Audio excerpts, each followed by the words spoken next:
mengawali acara ini, kita akan mendengar lebih dulu paparan Pak Menteri sekitar 10 menit mengenai perkembangan riset vaksin corona. Silakan Pak Menteri. Ya. Baik, terima kasih Mas Kiki. Assalamualaikum warahmatullahi wabarakatuh.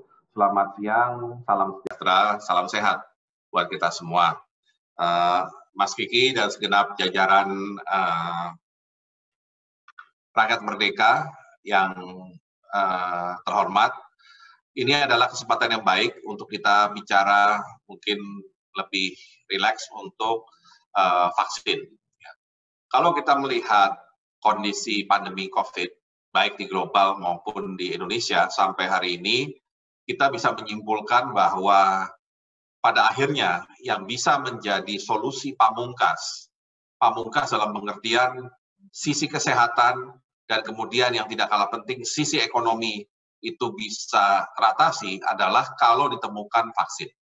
Memang kalau dari sudut kesehatan saja, maka akan disebut bahwa COVID ini akan berakhir kalau bisa ditemukan obat yang official atau vaksin.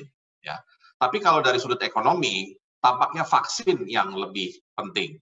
Kenapa? Karena kalau obat itu kan berarti diberikan kepada orang yang sudah sakit. Dan tentunya di antara kita pun semua di sini, tidak ada satupun yang ingin pernah merasakan sakit COVID-19. Kita akan lebih nyaman melakukan aktivitas kalau kita tahu badan kita sudah punya imun atau daya tahan terhadap COVID-19. Dan itu hanya bisa muncul kalau kita memang kebetulan punya daya tahan yang natural, yang alamiah, atau daya tahan yang sudah di-boost dengan adanya vaksin. Nah, disitulah kenapa peran vaksin menjadi sangat strategis, dan kalau teman-teman rakyat merdeka mengikuti, berita mengenai COVID hari ini, ya artinya di global, selain betapa besarnya kasus COVID di Amerika, Brasil, atau Rusia, dan juga Eropa, maka berita yang tidak kalah menariknya adalah perlombaan untuk menemukan vaksin. Ya. Dan saya perhatikan yang berlomba itu adalah para pabrikan, karena memang di dunia barat, rata-rata yang mengembangkan vaksin adalah perusahaan swasta. Pemerintah tidak campur tangan. Pemerintah hanya dalam posisi membeli dan memakai, ya, karena yang melakukan imunisasi massal nantinya pemerintah. Nah, di Indonesia tentunya agak berbeda ceritanya, karena yang menjadi leading untuk pembuatan vaksin itu adalah Bio Farma, yang kategorinya adalah BUMN, ya, dan kebetulan tidak listing di pasar modal. Kalau yang lagi bersaing di global ini, nama-nama seperti Sanofi, AstraZeneca, Moderna, dan segala macam itu semua punya atau semuanya listing di pasar modal. Sehingga mereka perlu sering-sering update perkembangan vaksinnya supaya harga pasar sahamnya naik. Ya. Nah, di kita tidak seperti itu. Bio Farma adalah BUMN, 100% milik pemerintah, dan sisi risetnya itu utamanya dikuasai oleh lembaga Eijkman yang kebetulan ada di bawah Menristek. Nah, saat ini kita sedang membentuk tim pengembangan vaksin nasional yang anggotanya tidak hanya Kemenristek, tapi juga mengikut sertakan Kementerian BUMN, Kementerian Kesehatan, karena nantinya yang imunisasi adalah Kemenkes, Kementerian Luar Negeri, karena tadi kita perlu juga namanya diplomasi vaksin, ya. Kementerian Perindustrian, karena industrilah nanti yang akan menghasilkan vaksin itu sendiri, dan beberapa kementerian lainnya. Nah, tujuannya adalah kita ingin mendapatkan vaksin dalam waktu yang relatif cepat, ya, artinya tidak tertinggal dibanding negara lain, terutama negara tetangga. Kemudian kita juga mengembangkan vaksin dari Indonesia sendiri, yang kita harapkan akan efektif terutama untuk virus yang beredar di Indonesia. Memang kita kalau bicara vaksin bisa dua opsi. Bisa kita kembangkan sendiri atau kita tinggal beli saja, tinggal pesan istilahnya dari luar. Ya. Nah, contoh yang pesan dari luar yang sudah dimuat di berita, misalkan Amerika yang langsung istilahnya mengijon produksi dari sekian pabrik yang sedang mengembangkan vaksin, dengan harapan nanti keperluan ratusan juta warga negara Amerika Serikat bisa langsung tertutupi kalau ada yang berhasil mengembangkan vaksin. Ya. Dan juga Brasil misalkan yang langsung pesan terhadap salah satu pabrik. Nah, tentunya hal ini sah-sah saja, tetapi kita melihat bahwa Indonesia bagaimanapun ini adalah negara besar. Kita ada 250 juta penduduk. Artinya, kalau kita ingin melakukan vaksinasi, tentunya ya kalau hitungannya 2/3 penduduk paling tidak harus divaksin. Dan itu belum tentu cukup dengan satu ampul istilahnya. Perlu ada kadang-kadang booster. Karena tidak semua orang kalau dikasih vaksin, itu langsung muncul daya tahan tubuhnya. Mungkin saya disuntik, belum muncul. Tapi kalau Mas Kiki yang disuntik, mungkin langsung muncul. Artinya saya harus ada vaksin yang kedua, yang biasa disebut sebagai booster. Jadi otomatis produksi vaksin, mau tidak mau kita bicara di angka mungkin 250 juta lebih, atau bahkan 300 juta ampul nantinya, oleh Indonesia. Dan akan lebih baik kalau itu bisa diproduksi oleh Indonesia, karena saya yakin, meskipun nanti ada beberapa perusahaan yang menemukan vaksin, meskipun mereka mengklaim bisa memproduksi 1 miliar ampul setahun, kalau Bio Farma itu 200-an juta, ya, kapasitas produksinya setahun.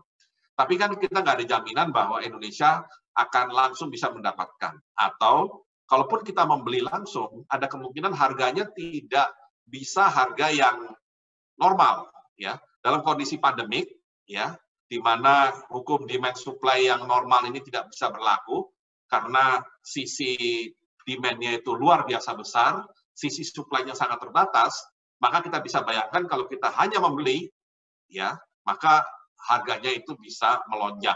Apalagi kalau kita terlambat dalam membeli. Nah, karenanya di dalam tim, kita menempuh jalur paralel istilahnya. Pengembangan vaksin dilakukan secara paralel. Paralel dalam pengertian kita tetap mengembangkan vaksin yang dari awalnya dikembangkan di Indonesia, dipimpin oleh lembaga Eijkman, menggunakan platform yang namanya protein rekombinan. Dan saat ini sedang dalam tahap untuk mengidentifikasi protein, ya, protein yang nantinya diuji cobakan terhadap virusnya. Dan kelebihan dari metode ini adalah kita hanya melakukan pengembangan vaksin yang berbasis virus yang beredar di Indonesia. Ya, karena virus-virusnya ada semua di Indonesia, baik di Litbangkes maupun di Eijkman. Jadi, kalau kita bisa menemukan vaksin dari pendekatan ini, maka hampir pasti ini akan ampuh terhadap virus yang beredar di Indonesia. Nah, untuk mengenai jenis virusnya, memang Indonesia baru menyampaikan kira-kira 13 whole genome sequencing. Ya, itu untuk melihat karakter dari virus. Dari 13 yang sudah disubmit, 7 oleh Eijkman, 6 dari UNER, itu berarti kan 7 dari Jabodetabek, 6 dari Surabaya, yang sekarang menjadi salah satu epicentrum. Nah, dari jenis virus tersebut, karena kita semuanya submit kepada yang namanya GSAID, GSAID ini semacam bank data influenza di dunia, ya. Analisa mereka adalah, mereka sekarang sudah punya 6 kategori untuk virus dari COVID-19 ini, seluruh dunia. Nah, kemudian yang tidak masuk 6, sementara diklasifikasikan others. Nah, dari 13 yang dimasukkan Indonesia, ya, 7 Eijkman, 6 Erlangga, 11 itu kategorinya masih others. Ya.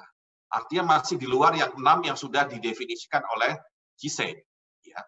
2, karena 11 itu masih others, 2 itu kategorinya yang Eropa. Ya. Nah, yang 2 Eropa ini datangnya dari Surabaya. Nah, artinya ada sedikit perbedaan berarti antara virus yang berkembang di Surabaya dengan yang di Jabodetabek, ya. Dan tentunya ini akan berpengaruh terhadap vaksin yang akan dibuat. Nah, tentunya 13 whole genome sequencing ini masih harus ditambah, ya. Dan kita sudah mendorong beberapa institusi untuk mulai juga terlibat dalam whole genome sequencing. Karena semakin tepat kita mengidentifikasi jenis virus yang ada di Indonesia, kita harapkan vaksin yang dikembangkan di Indonesia itu juga semakin ampuh. Nah, selain yang dikembangkan di Indonesia, kita juga menempuh jalur paralel tadi, yaitu bekerja sama dengan pengembang luar. Ya, kebetulan yang sudah diberitakan juga, Bio Farma sudah bekerja sama dengan Sinovac dari Cina, ya, yang sudah akan masuk tahap uji klinis di Indonesia. Ya, uji klinis ini penting, ya, karena kuncinya nanti misalnya vaksin yang dikembangkan di China bisa dipakai di Indonesia, itu nanti kita akan mengeceknya di uji klinis terhadap masyarakat Indonesia. Dan Indonesia ini memang sangat unik untuk pengujian vaksin karena kita punya etnisiti yang cukup banyak, ya, dan tentunya diharapkan satu jenis vaksin bisa untuk semua. Makanya uji klinis di Indonesia itu menjadi sangat penting. Kalbe Farma juga bekerja sama dengan Korea, juga akan melakukan uji klinis di Indonesia. Ya. Memang kelemahan dari pendekatan ini adalah transfer of teknologinya hanya di produksinya saja. Tapi kalau transfer teknologi di pengembangan vaksin tidak bisa dilakukan karena mereka sudah membuat bibit vaksinnya yang nantinya diuji coba untuk pasien-pasien di Indonesia. Ya.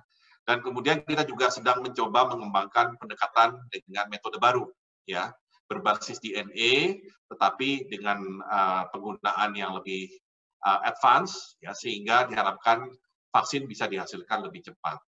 Nah, harapannya tentunya vaksin ini bisa mulai dilakukan imunisasi di awal tahun depan, ya. Mungkin ada perbedaan antara yang dalam negeri dengan luar negeri, tapi kita upayakan agar vaksin ini lebih cepat bisa diberikan kepada masyarakat, ya, tapi tidak meninggalkan kemandirian kita. Ya. Jadi itu kunci dari upaya pengembangan vaksin saat ini, yaitu cepat, efektif, artinya sesuai dengan virus yang beredar di Indonesia, dan mandiri.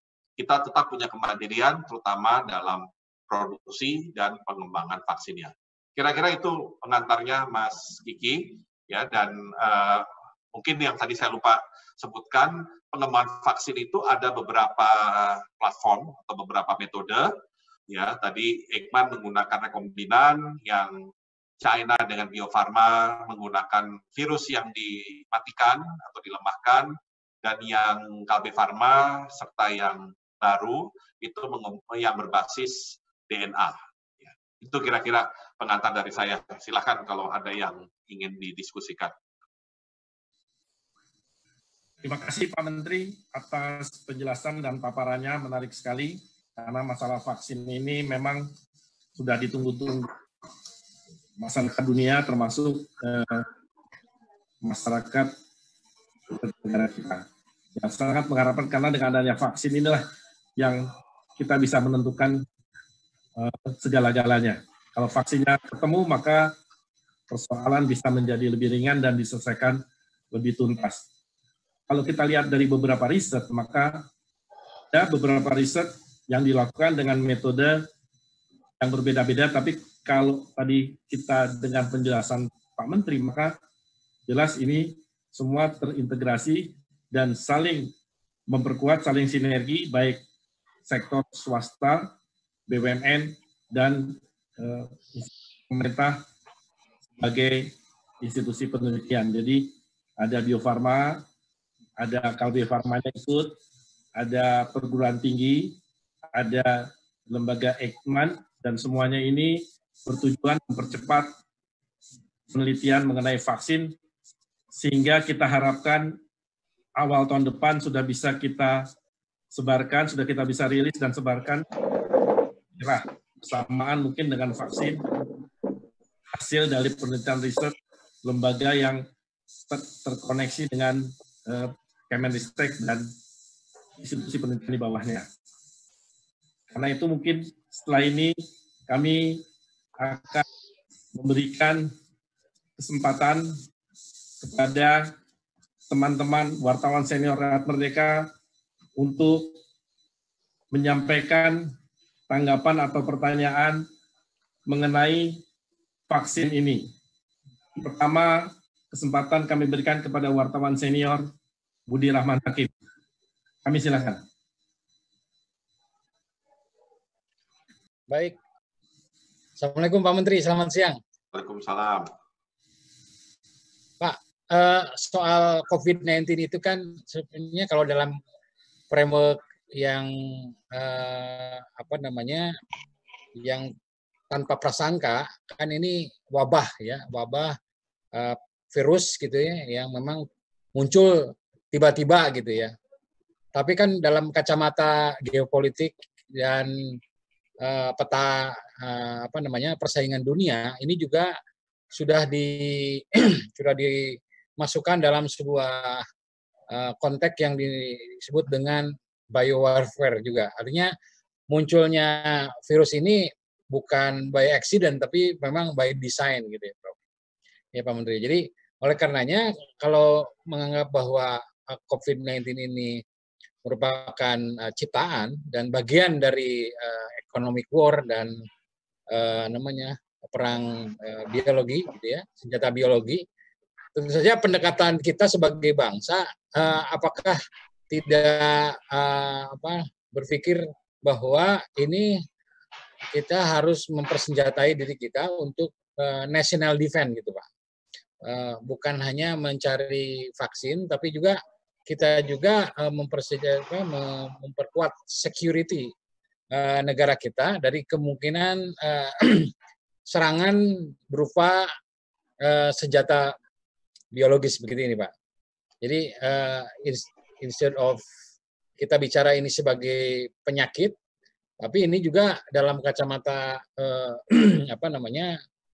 world war gitu, economic war atau biowarfare gitu.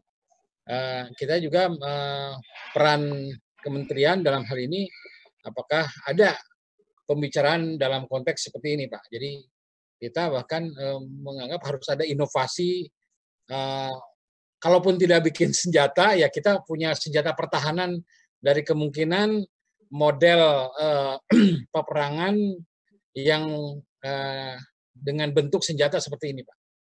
Itu Pak. Terima kasih Pak Menteri. Terima kasih Pak Kiki atas kesempatan. Silakan Pak Menteri untuk dijawab satu persatu. Terima kasih Pak Menteri. Oke. Ya, yang pertama ya tentunya saya bukan ahli kesehatan maupun ahli pertahanan yang kemudian bisa menyimpulkan ini apakah sekedar pandemi wabah global atau berbentuk biowarfare ya, perang biologi ya. Tapi saya coba melihat kronologinya saja. Pertama, virus COVID-19 atau nama resminya SARS-CoV-2 ini adalah bagian dari istilahnya keluarga besar virus corona ya. Jadi awal-awal kan kita selalu bicara corona sampai akhirnya lebih banyak COVID-19. Kenapa? Karena corona itu adalah keluarga besarnya. Siapa yang ada di keluarga besar corona? Itu adalah termasuk penyakit di masa lalu yaitu SARS dan MERS. Ya, dia keluarga besar corona. Nah, kemudian COVID-19 ini adalah bagian dari keluarga besar corona yang bermutasi dan menjadi virus yang seperti sekarang, dan ternyata dari penelitian virus COVID-19 ini daya daya serangnya atau daya penyebarannya lah itu 20 kalinya SARS. Jadi sangat menular. Jadi fitur dari penyakit ini adalah sangat menular. Ya, ini yang membuat kemudian dilakukan PSBB, kalau luar negeri ada lockdown, distancing, karena kuncinya adalah ini adalah penyakit yang sangat menular dan menularnya melalui droplet. Ya, droplet berarti keluar dari badan kita sendiri, dan droplet ini bisa ditularkan oleh orang yang sehat. Ya, sehat dalam pengertian orang tanpa gejala. Ya, dia mungkin dianggap terkena virus, tapi dia baik-baik saja. Ya, ini yang membuat, ya, ini kita bicara logika dulu. Penyakit ini misalkan jauh lebih menakutkan dibanding Ebola. Ya. Padahal mungkin kalau Mas Budi pernah lihat Ebola, paling nggak film lah tentang Ebola, Ebola itu lebih mengerikan. Ya, orang yang terkena Ebola tuh sampai keluar darah dari hidungnya dan segala macam, dan kondisinya tuh lebih mengerikan lah ya dibandingkan COVID-19. Tapi bedanya Ebola ini kenapa nggak jadi pandemi? Ya, kenapa kemudian terlokalisir di Afrika? Itu ternyata karena Ebola itu hanya bisa ditularkan orang yang benar-benar sakit. Jadi orang yang di rumah sakit yang udah tergeletak di tempat tidur itulah yang bisa menularkan Ebola. Nggak ada orang Ebola tanpa gejala gitu maksudnya. Sehingga akhirnya penyebaran wabah Ebola itu bisa terisolir hanya di beberapa negara. Ya. Artinya hanya negara Afrika yang memang mungkin standar pelayanan kesehatannya masih di bawah, sehingga perawatnya yang kena, dokternya yang kena, dan kemudian bisa kena ke orang lain lagi yang kemudian merawat mereka. Jadi ada perbedaan mendasar di dalam ininya penyebarannya. Dan logika kedua sekarang, mungkin banyak pertanyaan juga, kenapa ya masih banyak penyakit ya seperti HIV, seperti yang ada di kita demam berdarah atau malaria yang belum ada vaksinnya, kok COVID-19 yang muncul belakangan, kok tahu-tahu banyak yang klaim sudah sampai ke uji klinis, seolah-olah akhir tahun ini atau awal tahun depan sudah ada vaksin, ya. Kan ini sangat kontras dengan demam berdarah yang sudah lama di kita, malaria demikian juga, HIV juga sudah lama tapi nggak ada vaksinnya. Nah, saya melihatnya dua hal. Pertama, kalau dari segi kesehatannya, dari segi ilmiahnya, bedanya tadi, si SARS-CoV-2 atau COVID-19 ini bagian dari keluarga besar corona yang sudah diteliti sejak kira-kira 10 tahun yang lalu. Ya, sejak munculnya SARS, MERS, itu dilakukan penelitian ya untuk mengatasi penyakit tersebut, termasuk bagaimana menciptakan daya tahan tubuh atau vaksin. Ya, beda sama malaria, demam berdarah yang barangkali munculnya unik, ya artinya virusnya unik, tidak ada keluarganya istilahnya, sehingga benar-benar harus dilakukan penelitian yang sangat mendalam. Karena logikanya, bukan logikanya, kebiasaannya vaksin itu butuh 10-20 tahun untuk bisa sampai ketemu. Ya, nah. Tetapi ada hal kedua, nah ini sangat terkait dengan bidang ekonomi. Ini adalah pandemik. Kan tadi poinnya adalah ini daya tularnya luar biasa, dan akhirnya pandemik global. Hampir tidak ada negara yang bebas dari COVID. Artinya, kalau Mas Budi misalnya pengusaha vaksin, langsung bisa melihat, kalau saya bikin vaksin ini, berarti yang butuh vaksin, ya gamblangnya berapa? 7 miliar penduduk dunia. Ya. Karena orang menular itu kan nggak non-diskriminatif. Siapapun bisa tertular. Ya. Nggak bisa kita mengatakan, oh kalau orangnya seperti ini nggak mungkin tertular. Nggak ada yang bisa menjamin itu. Jadi pasti semua orang butuh vaksin. Nah kalau pakai asumsi 7 miliar, siapapun naluri ekonomi, naluri bisnisnya akan jalan. Ya. Itu yang menyebabkan kenapa banyak sekali perusahaan yang berlomba-lomba membuat vaksin, dan karena mereka sungguh-sungguh mengembangkan vaksin dengan apalagi dukungan dananya nggak tanggung-tanggung ya, Amerika ngeluarin sekian, Inggris sekian, Brasil juga sudah komit beli sekian, ya nggak heran kalau mereka istilahnya intensif melakukannya. Apalagi tadi secara keilmuan ini adalah bagian dari keluarga besar virus corona. Jadi itu kira-kira, kalau artinya saya tidak mau menjawab tadi biowarfare atau enggak, konspirasi atau enggak, tapi itu logika yang bisa saya tangkap dari kejadian ini. Nah, kalau bicara national defense, menurut saya justru kemandirian dalam vaksin, it is our national defense. Ya. Kalau sudah berhadapan dengan penyakit, bukan obat, tapi vaksin, karena vaksin itu bisa mencegah kita dari penyakit. Kalau obat, menyembuhkan kita kalau sakit. Ya, jadi ada beda yang esensial, dan karenanya kalau defense kan artinya kita belum terkena, kita belum diserang, kita siapkan pertahanan. Nah, berarti pertahanan yang paling pas adalah kemandirian vaksin. Nah, kemandirian ini bisa dua. Kemandirian dalam pengembangannya, artinya kita menemukan vaksinnya, dan produksinya. Jangan lupa, jangan sampai kita hanya bisa mengembangkan, nggak punya kapasitas produksi. Nah, kapasitas produksinya pun harus cukup untuk rakyat Indonesia yang jumlahnya 260 juta. Kira-kira itu tanggapan saya terhadap Mas Budi. Terima kasih Pak Menteri. Penjelasannya cukup detail dan cukup terbuka. Dan kalau kita lihat bahwa kemampuan kita untuk membuat vaksin sebenarnya luar biasa. Karena kita punya peneliti yang sudah mumpuni, sudah punya ilmunya sudah dalam. Di samping itu kita juga punya industri vaksin yang sudah cukup lama, sudah cukup tua, yaitu Bio Farma, dan kita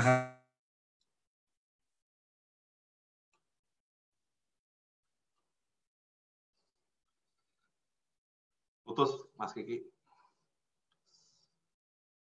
Harapkan dengan upaya percepatan dan swasta lengkap kita, mudah-mudahan 2 atau 3 bulan ke depan kita sudah berhasil menemukan jenis vaksin yang cocok untuk virus yang masuk baik ke klaster Surabaya Raya maupun Jabodetabek. Dan mudah-mudahan dua-duanya itu bisa segera kita wujudkan, kita uji klinis, dan diharapkan Januari sudah bisa kita rilis, Pak. Jadi kita bangga dan kita terus terang sangat appreciate dengan kemampuan para peneliti kita yang menurut saya tidak kalah dengan peneliti di negara-negara lain. Dan mudah-mudahanlah Pak, kalau bisa lebih cepat akan lebih baik. Kemudian ini ada wartawan senior, Bapak Diki Handayani, yang akan juga menyampaikan tanggapan dan pertanyaan untuk Bapak, dan kemudian kami mohon langsung Bapak bisa menjawabnya. Terima kasih Pak. Ya, terima kasih Pak Kiki, terima kasih Pak Menteri, apa kabar? Baik. Pak Menteri, pertanyaan saya begini. Pertama, disampaikan Pak Menteri juga dan disampaikan dunia bahwa sampai saat ini kan obatnya belum ada, belum ditemukan. Tapi di sisi lain, kita mengumumkan ada kesembuhan. Jadi ini ada kontras. Pertanyaan saya adalah, yang sembuh ini pakai obat apa gitu? Kalau misalkan obat belum ditemukan tapi ada yang sembuh. Jadi pertanyaannya, yang sembuh ini diobatinnya pakai obat apa? Itu yang pertama. Kedua, saya ingin kepastian dari Pak Menteri. Kalau Pak Kiki tadi minta dirilis Januari, kalau menurut Pak Menteri sendiri memang obat yang akan ditemukan oleh kita ini akan dirilis kapan? Yang kedua. Yang ketiga, ini yang terakhir Pak Menteri, maaf nih agak banyak. Beberapa waktu lalu tadi juga oleh Pak Menteri dijelaskan kembali bahwa karakteristik COVID-19 yang ada di Indonesia ini kan berbeda dengan di negara-negara lain gitu. Sebelumnya Pak Menteri misalkan menyebut ada karakteristik S, G, dan V misalkan. Dan karakteristik kita itu di luar S, G, dan V itu. Nah pertanyaan saya, kalau misalkan kita tidak menemukan obatnya, kemudian kita harus beli ke luar negeri, sementara karakteristik COVID-19 di kita ini berbeda, itu bagaimana Pak Menteri? Itu aja pertanyaan saya Pak Kiki. Terima kasih. Terima kasih Pak Menteri. Oke. Pak Menteri, terima kasih Pak. Ya mungkin Mas Riki, pertama kita harus bedakan antara obat dengan vaksin ya. Obat itu untuk menyembuhkan, vaksin itu untuk mencegah orang sehat dari sakit gitu. Jadi beda. Yang satu untuk orang yang sakit atau sudah sakit, yang satu untuk orang yang masih sehat. Nah, tadi pertanyaannya bagus. Artinya ini seluruh dunia ya terjadi. Belum ada obat resmi, tetapi sudah ada kesembuhan. Nah, kalau kita ikuti perkembangannya, memang begini. Pertama kan orang sakit itu diidentifikasi, kalau data yang kita pakai di sehari-hari di Indonesia, data yang terinfeksi dan data yang dirawat di rumah sakit. Nah, ada orang terinfeksi tapi tidak dirawat di rumah sakit. Artinya mungkin dia adalah orang tanpa gejala, ya. Dia tidak merasakan gejala apa-apa sehingga tidak perlu dirawat di rumah sakit, dan most likely dia bisa sembuh, ya. Artinya sembuh setelah dites karena daya tahan tubuhnya sendiri. Jadi jangan lupa, di luar obat, di luar vaksin, ada sebenarnya obat natural, tapi memang mungkin tidak dimiliki oleh semua orang, yaitu daya tahan tubuh secara alamiah. Nah, daya tahan tubuh ini, yang alamiah ini juga bisa diperkuat kalau kita menemukan suplemen misalnya. Nah, karena itu salah satu yang kami sedang teliti adalah beberapa suplemen herbal yang saat ini sedang diuji cobakan di Rumah Sakit Wisma Atlet, ya. Kita harapkan suplemen itu bisa menjadi suplemen yang meningkatkan daya tahan tubuh terhadap COVID.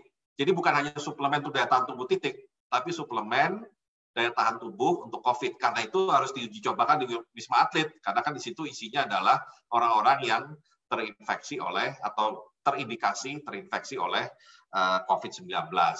Nah, bagaimana dengan di luar negeri? Ya, di luar negeri kan juga banyak kasus kesembuhan. Bahkan saya baca New Zealand hari ini satu pasien terakhir yang infected sudah sembuh. Ya. Nah, selain daya tahan, ada satu lagi yaitu banyak yang melakukan pemakaian obat-obat tertentu yang tidak spesifik untuk COVID, tapi dianggap bisa kompatibel. Makanya muncul ada yang namanya klorokin, yang sebenarnya obat malaria. Ada Avigan, itu Jepang terutama. ya, ada yang hidroksikloroquine, ya, ada yang remdesivir misalkan. Itu obat yang tadinya untuk keperluan lain, tapi setelah dilihat barangkali ini cocok. Ya. Tapi tentunya obat-obat itu meskipun berhasil menciptakan kesembuhan, tidak bisa juga dianggap sebagai obat yang official, ya, karena ada yang pakai Avigan berhasil, tapi ada juga yang tidak berhasil dengan Avigan misalkan. Ya. Jadi intinya beberapa obat sudah dicoba dipakai, tapi belum menjadi obat yang official. Nah, ketiga yang tidak boleh dilupakan, paling tidak statistik di Indonesia ya, saya tidak tahu kalau di luar negeri, tapi dari Indonesia itu mayoritas dari yang meninggal itu adalah yang punya komorbid, penyakit penyerta. Dan penyakit penyertanya itu macam-macam, dari yang banyak menimbulkan kematian itu kalau di data gugus tugas adalah ginjal. Kalau nggak salah Pak Doni pernah brief saya, nomor 1 itu penyakit ginjal, orang yang berpenyakit ginjal. Nomor 2 adalah orang yang berpenyakit kehilangan daya tahan seperti lupus misalkan, ya. Sama yang ketiga kalau tidak salah darah tinggi, ya. Nah, jadi artinya memang ada penyebab kematian karena ada komorbid. Jadi barangkali, ya, ini sekali lagi barangkali karena kita tentunya nggak bisa memastikan. Kalau ada orang terkena COVID tapi tidak punya komorbid, mungkin chance dia sembuh menjadi besar karena daya tahan tubuhnya bisa melawan virus tersebut. Ya, jadi ini untuk menjelaskan bahwa tidak ada yang aneh, bahwa obatnya belum ada tapi sudah banyak kesembuhan. Maka di Indonesia, menurut saya teman-teman rakyat merdeka juga bisa mengangkat bahwa tingkat kesembuhan kita yang tadinya di bawah tingkat kematian waktu hari-hari awal COVID-19, sekarang kalau saya hitung sudah lebih dari 5 kali lipatnya, ya, jumlah yang sembuh dibandingkan jumlah yang meninggal. Jadi artinya penanganan dan tadi upaya untuk menahan penyebaran itu sudah berjalan dengan cukup baik. Ya. Nah, mengenai kapannya, kalau obat terus terang belum ada tanggalnya, artinya belum ada rencananya, karena kita sebaiknya fokus sama seperti negara lain, langsung ke vaksin. Ya. Karena kita langsung istilahnya kalau bisa menemukan senjata pamungkas, ngapain kita nyari senjata yang cuma separuh-separuh, parsial gitu. Kita cari yang komprehensif solusinya. Kesehatan beres, ekonomi beres. Kalau obat, yang saya bayangkan begini, kita menemukan obat, jadi orang nggak usah khawatir deh kalau sakit COVID ada obatnya. Nah, tapi kan saya nggak yakin nanti pelaku ekonomi bisa melakukan kegiatan dengan bebas kalau resikonya sakit ada obatnya. Ya, karena pasti di rakyat merdeka, apalagi Mas Kiki misalnya bosnya, juga nggak happy kalau lihat anak buahnya sakit, ya, karena berarti produktivitas turun. Ya. Meskipun ada obatnya kan nggak berarti bahwa langsung sembuh, kan berarti ada proses. Nah, daripada gangguan seperti itu, lebih baik Mas Kiki invest semua karyawan RN divaksin, selesai. Karena nggak usah khawatir lagi nanti ada yang terkena COVID. Nah, karena kita menuju vaksin tadi, ya kita bicara mudah-mudahan awal tahun depan kita sudah mulai melakukan vaksinasi, dan tentunya bulan persisnya ya ini tergantung ya. Dan yang penting kita tidak hanya bergantung kepada satu pendekatan yang seperti saya katakan tadi. Kita mencoba berbagai pendekatan, baik yang dilakukan sendiri maupun bekerja sama dengan pihak lain. Nah, ketika bekerja sama dengan pihak lain, ini pertanyaan terakhir tadi dari Mas Riki, karakter virusnya beda. Ya. Yang SGV itu yang awal di GC. Sekarang mereka kalau nggak salah sudah 6 atau 8, saya lupa. Sudah nambah kategorinya. Itu pun Indonesia yang dari Eijkman, dan sebagian Erlangga itu masih others, ya. Nah, tapi ada 2 dari Erlangga yang masuk kategori Eropa. Nah, jadi artinya memang kita masih menunggu lagi bagaimana kategorisasi setelah makin banyak whole genome sequencing yang masuk, ya itu pertama. Yang kedua tentunya kalau kita ingin bekerja sama, ya katakan kita ingin bergantung kepada vaksin dari impor, maka kita tidak bisa hanya ikut di uji klinisnya, ya. Karena ketika mereka bikin bibit vaksin, itu sudah menggunakan virus yang sudah beredar di negaranya. Katakan China yang bikin, maka bibit vaksinnya yang nanti akan diuji cobakan di Indonesia, itu adalah bibit vaksin untuk virus di China. Jadi memang dalam tanda petik ada untung-untungannya. Bisa saja vaksin yang di China itu sama dengan vaksin di Indonesia. Apalagi kategori yang tadi, yang masih others tadi, sebenarnya masih terkait dengan Wuhan. Cuma belum spesifik kategorinya yang mana. Ya, jadi masih ada kemungkinan sama. Ya. Tapi kalau misalnya dari Korea, apakah bisa sama? Nah itu yang tentunya harus membuat kalau kita ingin kerjasama transfer teknologi sebaiknya di pengembangan bibit vaksinnya sebelum diuji cobakan terutama ke manusia. Karena kalau sudah bibit vaksinnya dibuat oleh pihak lain menggunakan virus yang ada di negaranya, maka apakah itu nanti cocok pas uji klinis di Indonesia? Ya itu tergantung sama tidaknya jenis virus tadi. Nah, mengenai jenis virus ini bisa saya jelaskan sedikit. Nanti istilahnya para peneliti yang melakukan pengembangan vaksin, kan dia pasti berhadapan dengan beberapa jenis virus, even yang di Indonesia sendiri. Ya, itu lebih dari satu kan. Nah, itu istilah dia akan mencari, kalau dulu kita masih ingat belajar himpunan, dia akan mencari irisannya di mana. Ya, antara himpunan A, B, dan C, dia akan cari yang irisan supaya bisa kena ke semuanya. Nah, ini sama kira-kira. Mereka akan mencari namanya conserve area. Daerah yang memang bisa nanti berhadapan dengan semua jenis vaksin. Nah, itu keuntungannya kalau vaksinnya dikembangkan di Indonesia atau dikerjasamakan dengan pihak luar, tapi dalam tahap pengembangan, bukan hanya dalam tahap produksi. Ya, jadi itu penjelasannya. Bagaimana kalau kita kembangkan sendiri versus bagaimana kalau kita membeli saja, atau jadi sebenarnya 3 opsi. Bisa bikin sendiri dan produksi sendiri. Yang kedua, bisa bikin dan produksi bareng ya sama orang lain. Yang ketiga, bisa produksi bareng saja. Ya, bikinnya tetap dari yang sana. Nah, ini ada 3 opsi. Nah, tiga-tiganya tentunya harus kita entertain karena tentunya kita juga ingin mencari vaksin yang lebih cepat. Ya, kita tidak ingin kita ketinggalan, terus nanti orang Indonesia kesulitan. Nanti Mas Riki kalau dapat penugasan Mas Kiki misalnya ke Singapura aja, kalau kita belum punya vaksin, Singapura udah punya vaksin, nanti Mas Riki nggak bisa datang ke Singapura, nggak punya surat sudah bervaksin ya. Nah itu resikonya kalau kita terlambat nanti untuk mendapatkan vaksin. Terima kasih Pak Menteri, penjelasannya sangat transparan, gamblang, dan ini sekaligus menjawab pertanyaan dari follower Facebook kita, Bapak Khairul Azam, diplomat dari Kedutaan Singapura. Tadi dia menanyakan kalau ada negara yang sudah terlebih dahulu menemukan ini, apakah kita akan melanjutkan penelitian soal vaksinnya atau akan ada kerjasama dengan pihak-pihak lain. Itu tadi. Terima kasih Pak Menteri. Jadi ini sekaligus menjawab pertanyaan dari Bapak Khairul Azma. Kemudian ini ada juga satu lagi pertanyaan dari wartawati senior Rakyat Merdeka, Ibu Firsti Hestiarini, yang beliau ini memimpin RMCO ID. Jadi beliau akan menanyakan beberapa hal soal vaksin. Terima kasih, Pak. Silakan, Ibu Hesti. Baik, terima kasih. Baik, terima kasih Pak Kiki, Pak Menteri, selamat siang. Siang.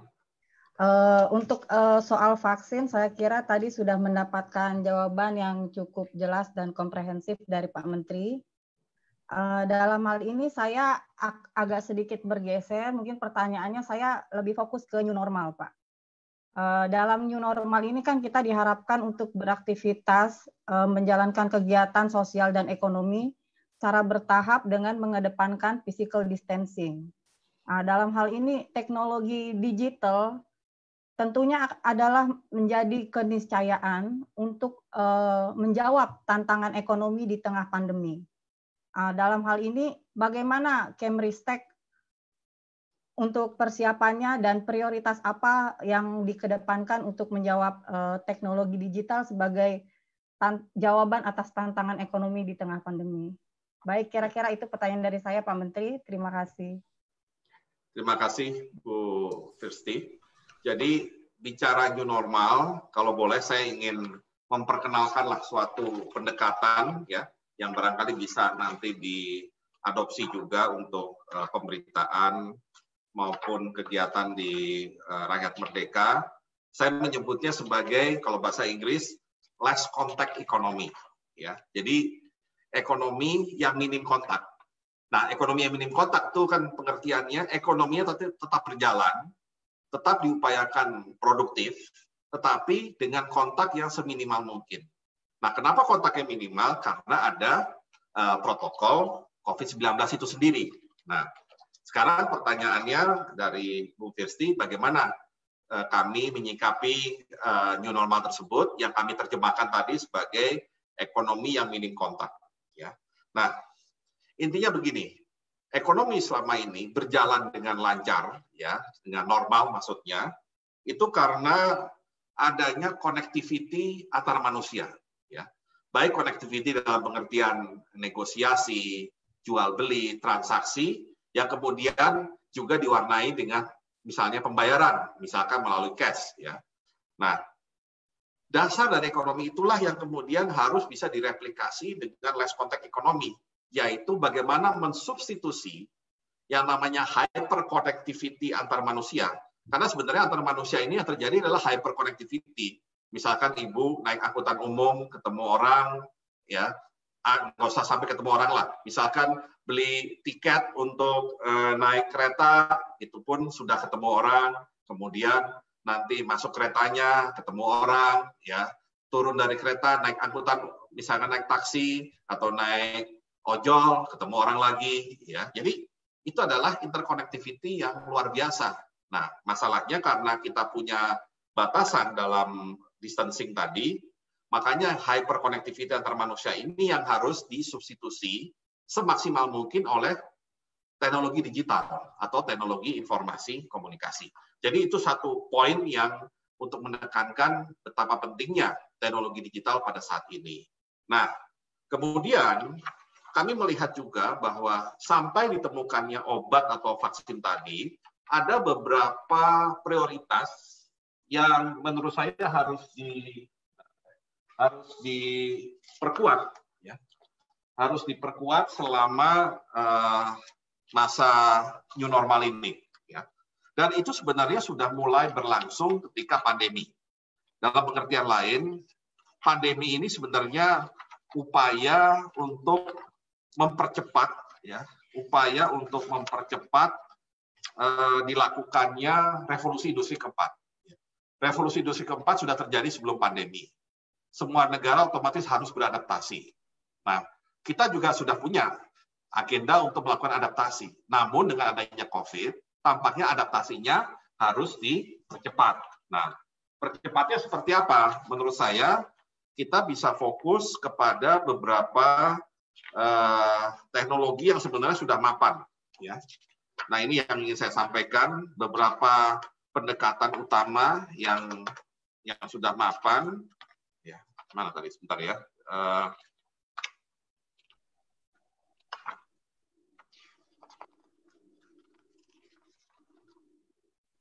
Yang pasti, yang pertama adalah e-commerce, ya, perdagangan online.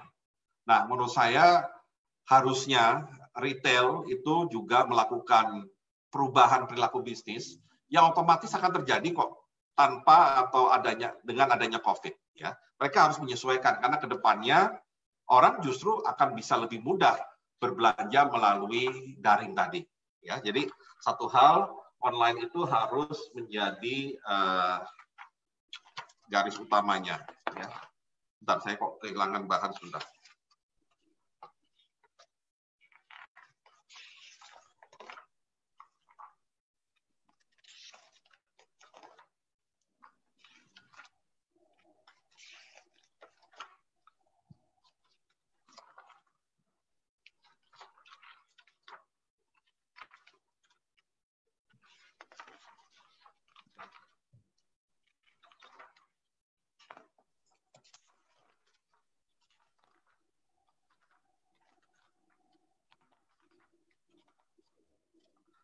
Jadi yang pertama adalah e-commerce, ya. Kedua digital payment, ya. Ini yang relatif paling siap, ya. Kemudian yang ketiga itu adalah misalkan tele-education, ya.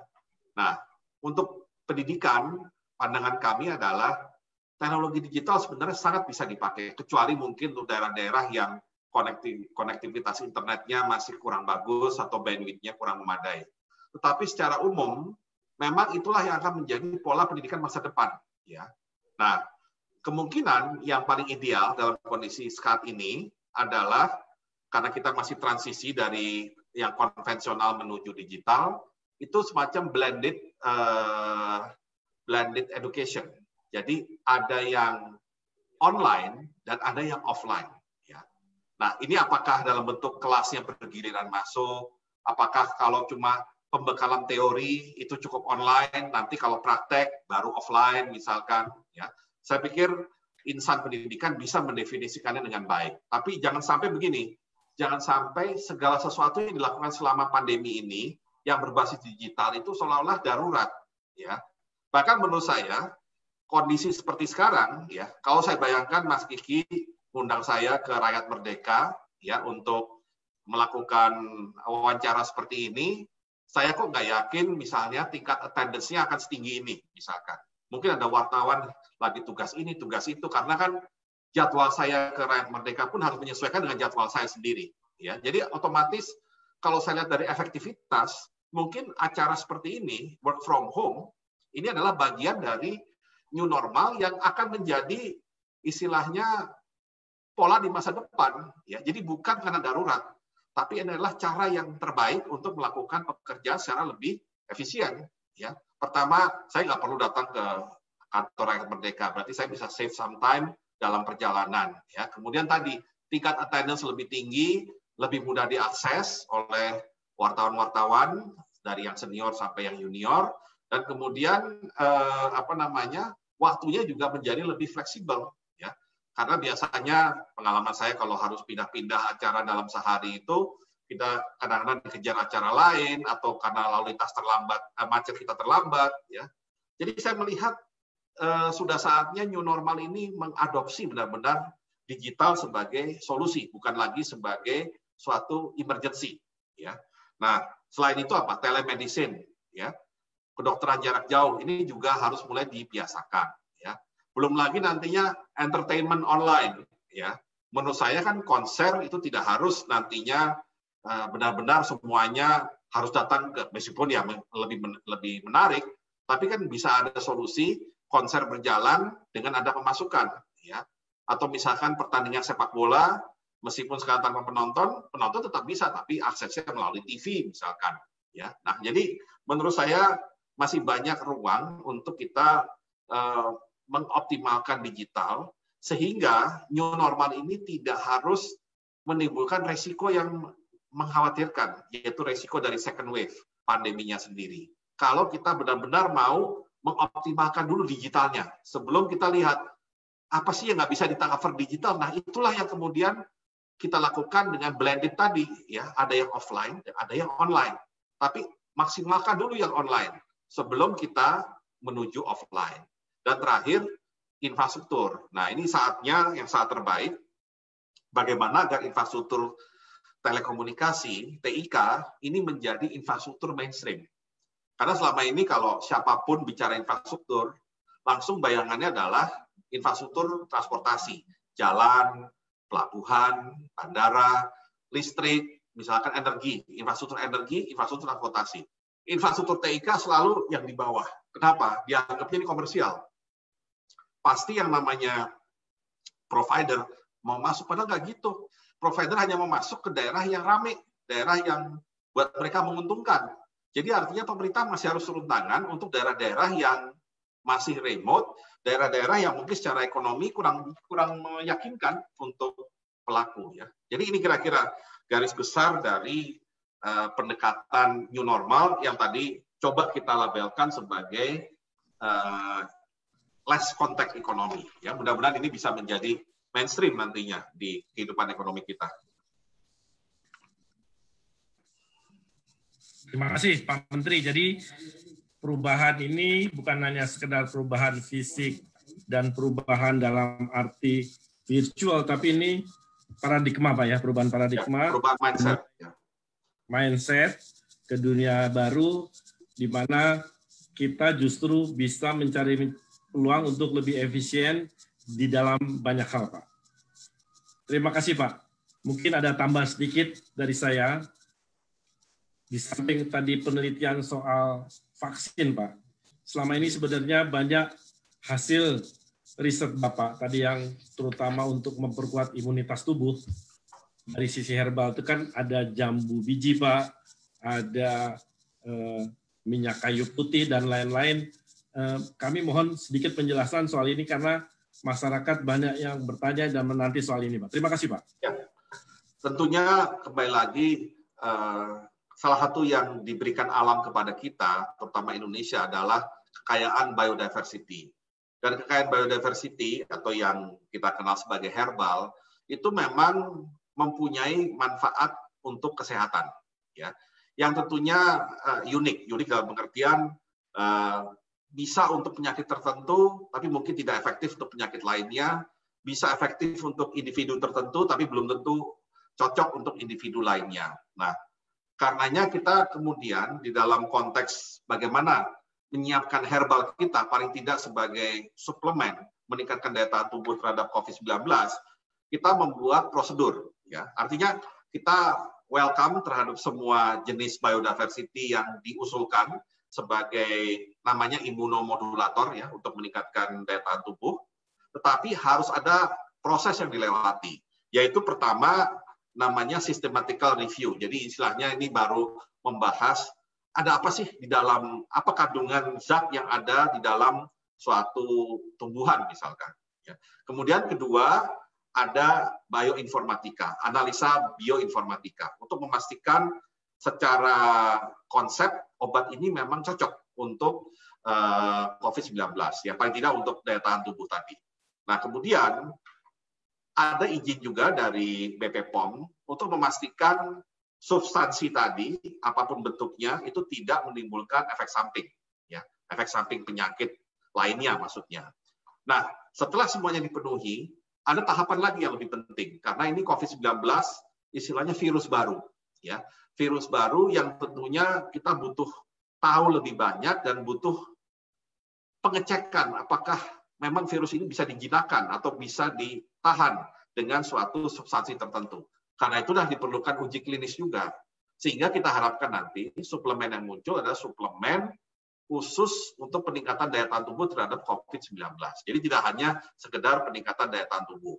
Memang kita mencoba dengan berbagai macam tanaman atau buah-buahan, jambu biji merah misalkan, kemudian ada meniran, ada sambiloto, ya, kemudian ada juga jahe merah, ya, plus yang belakangan juga masuk VCO, virgin coconut oil misalkan, ya, kemudian juga minyak kayu putih, ya. Nah ini tentunya pasti ada kisah sukses dari beberapa ini, tapi memang satu hal yang kita tidak boleh lupakan, daya tahan tubuh alamiah yang kita miliki.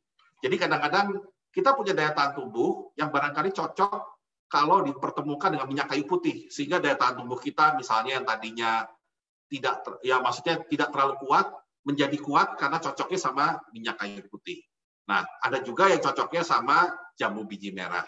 Nah, tentunya kita ingin sifatnya tidak individual seperti ini, tapi dibuatnya lebih umum. Karena itu kita buat prosedur tadi, harapannya ketika muncul suplemen, maka suplemen ini bisa dikatakan, ini suplemen yang cocok untuk COVID-19, bukan hanya suplemen untuk peningkatan daya tahan tubuh. Ya, itu ada yang daya tahan tubuh secara umum, tapi kita ingin yang lebih spesifik. Kira-kira gitu, Mas Kiki, jelasannya.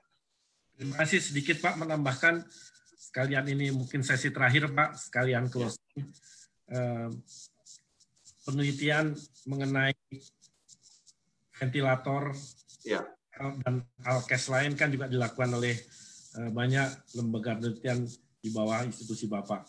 Kira-kira yang sekarang ini sudah siap diedarkan dan atau sudah diedarkan, kira-kira berapa jenis, Pak? Terima kasih, Pak. Ya, memang kita kemarin meluncurkan sampai 57 jenis, ya, karena itu kategorinya macam-macam. Ada yang bersifat lebih ke obat, suplemen, ada yang bersifat alat kesehatan, ada yang bersifat alat kesehatan tapi yang penunjang, ya, jadi yang tidak perlu izin khusus dari Kementerian Kesehatan. Ada yang bersifat screening. Nah, yang sudah berproduksi, ya mulai berproduksi dalam skala besar dan sudah mulai dipakai, itu pertama yang screening, baik yang rapid test maupun yang PCR test kit. Ya, kalau PCR test kit kita tahu untuk yang swab test, yang hasilnya memang lebih akurat tapi butuh waktu. Yang rapid test itu memang diperlukan untuk event-event atau untuk tes kilat, ya, untuk bisa mengecek apakah seorang berpotensi terpapar atau tidak. Nah, kemudian ada yang kategori alat kesehatan yang butuh izin dari Kemenkes, yaitu ventilator. Kalau tidak salah, 3 jenis ventilator itu sudah lolos semua uji, dari uji alatnya sampai uji klinisnya, dan sudah dapat izin edarnya, dan sekarang sudah dalam tahap produksi, dan sebagian juga sudah mulai diberikan kepada rumah sakit yang membutuhkan, ya, untuk ventilator. Jadi rapid test, PCR test, ventilator itu sudah masuk dalam tahap produksi maupun distribusi. Kemudian ada mobile lab untuk BSL-2 yang mulai diproduksi dan mulai dipakai di beberapa tempat yang membutuhkan tambahan untuk pengetesan PCR. Ya, karena Presiden kemarin sudah memberikan semacam target, kalau sekarang sudah berhasil lewat 10.000 tes per hari, ya 10.000 spesimen per hari, maka kedepannya kita harus menuju 20.000. Ya, karena kita memang harus terus meningkatkan PCR test untuk mengecek seberapa besar sebenarnya penyebaran dari wabah COVID ini. Dan untuk mengejar 20.000 tentunya dibutuhkan ya tambahan lab. Kalau membangun lab baru tentunya costly. Karena itu mobile lab ini bisa menjadi solusi. Nah, kemudian kalau yang tadi, yang herbal tadi, imunomodulator, tadi tahapannya masih uji klinis. Ya. Produknya sudah ada, teman produknya itu belum bisa dikatakan dia meningkatkan daya tahan tubuh terhadap COVID. Dia baru sampai pada obat ini, suplemen ini meningkatkan daya tahan tubuh kita terhadap penyakit, tapi umum. Nah, kalau ini spesifik terhadap COVID-19. Satu lagi mungkin yang saya juga harus sampaikan, selain upaya kita mencari obat dan vaksin, kita coba juga mengembangkan terapi. Salah satu yang dikembangkan adalah plasma konvalesen, yaitu memanfaatkan plasma dari orang yang sembuh COVID, dan dicoba diterapkan kepada orang yang sedang sakit COVID, terutama yang sakitnya berat, dan paling tidak dari penelitian sejauh ini, dan sudah lebih dari 1 rumah sakit, jadi sudah beberapa rumah sakit menjalankan, mayoritas itu bisa sembuh, meskipun tetap ada yang meninggal dan ada penyakit komorbid, tapi intinya mayoritas itu bisa sembuh dengan upaya pengobatan plasma ini. Mungkin itu tambahannya, Mas Kiki. Terima kasih, Pak Menteri. Penjelasannya sangat detail dan ini memperkaya pengetahuan dan luasan kawan-kawan di redaksi Rakyat Merdeka, dan ini obrolan ini akan menjadi bahan berita utama atau headline di Harian Rakyat Merdeka, Pak. Jadi sekali lagi kami mengucapkan terima kasih kepada teman-teman redaksi, dan juga terima kasih yang sangat besar kami sampaikan kepada Pak Menteri dan jajaran Kemenristek telah memberikan waktu buat kami untuk bisa melakukan acara ngopi yuk bersama Bapak. Sekaligus kita mendapat pengetahuan dan apa saja yang telah dilakukan oleh kementerian dan institusi penelitian yang sekarang ini sangat cepat dan tanggap, terutama dalam melakukan inovasi-inovasi, tanggap segera, reaksi cepat di masa pandemi ini. Luar biasa, Pak. Jadi sekali lagi kami mengucapkan terima kasih. Sampai bertemu kembali, Pak. Bertemu kembali dalam acara RM berikutnya, Pak. Terima kasih. Wassalamualaikum warahmatullahi wabarakatuh. Waalaikumsalam. Terima kasih, Mas Kiki dan semuanya. Terima kasih. Ya. Terima kasih.